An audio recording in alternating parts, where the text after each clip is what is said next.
Thank you. How are y'all doing today? Just figured I should start off and ask. Yeah? All right. My name's Christian. I'm part of pretty much all the same organizations that Shayla is. Can I just shout?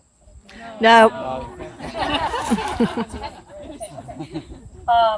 And I know that there's a lot of young people here today that have come out, and I'm really glad to see that. I'm also really glad to be here with y'all. And I just want to start by saying, does everyone here know the history of the AT when it was created? Yeah. I actually helped people maintain it who actually were the people that built it in this area. Who were the first people that built it? The people that I used to work with when I was a kid, your age, were the people that actually built it in this area. So I heard all that history.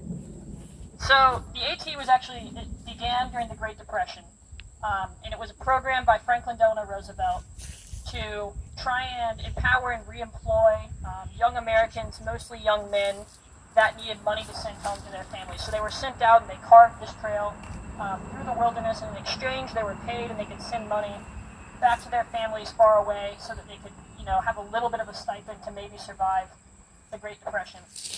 And I think that story is not just an example of like the spirit of the American worker and the hard work that went into building this area, but also the fact that it illustrates the way that our governments are supposed to represent us. They're supposed to look out for the working class. They're supposed to look out for the people, each and every one of us, that love these mountains, yeah? But today, I feel as if that embodiment and that goal, what American democracy should be, has in many ways been forgotten. I don't think there's a better example of that than the Mountain Valley Pipeline. And if we're first going to argue about where to build the pipeline and what rights we have, I think we first have to acknowledge the history of Appalachia as a whole. And this land, Virginia, North Carolina, Pennsylvania, anywhere you look, is built on a history of oppression. The forest in which we walk is grown in a legacy of blood. The Osage, Cherokee, Shawnee, Catawba, Muskogee, Moniton, and Yuchi peoples, as well as many other tribes that I don't have time to list, rightfully own this land, and it was taken for them just as land today is being taken from farmers. And we cannot allow ourselves to fall back into that same colonial mindset and allow history to repeat itself. Now, I mention this not to guilt those of us that live here today, but rather to recognize our collective history of rebellion. As much as we should hope otherwise, pieces of this oppressive antiquity still live on today. These mountains represent my heart, and the people that traverse these trails represent the spirit that I believe we all hold. Every day, a new mountain is murdered in the name of blood-stained coal. Every day, a new pipeline segment slashes a scar on the faces of hillsides that I once regarded as familiar. Every day, a new stream is corrupted, with waters that once ran clear now stained by the muck of corporate greed. Yet, every day, I believe that you are an example of us standing a little taller, speaking a little louder, and fighting just a little bit harder.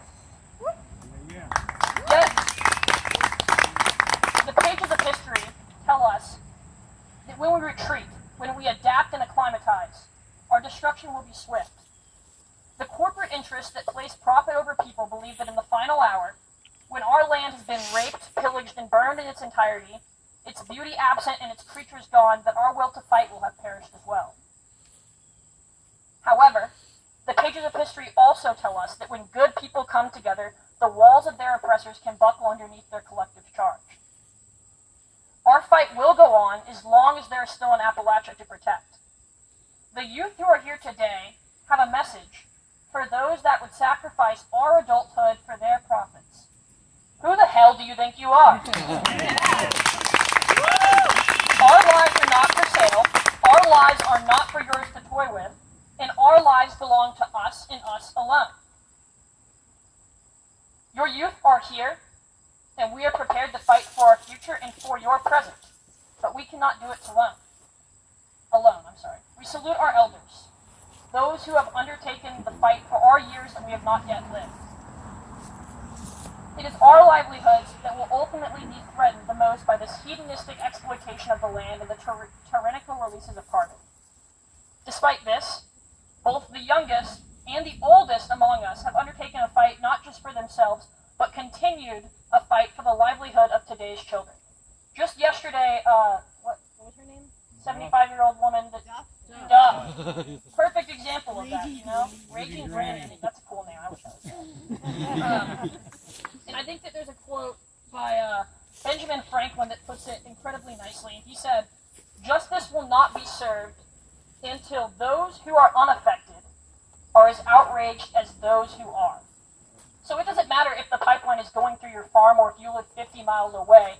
All of you should be equally as pissed off. And I'm happy to say that it looks like you are. Chris is giving me a nod. Good for you, sir.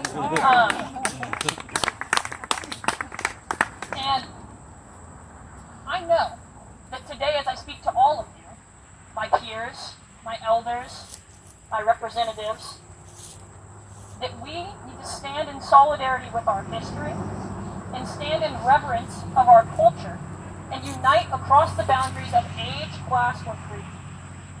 Today, we have the opportunity to step forward together as a union. And all of you all being here today, present and allowing somebody that's many years younger than you to speak, is a perfect example of that. Because for our home, our planet, and our people, we have to resist and we have to organize, whether we be young or old, together. Thank you. I suggest we move.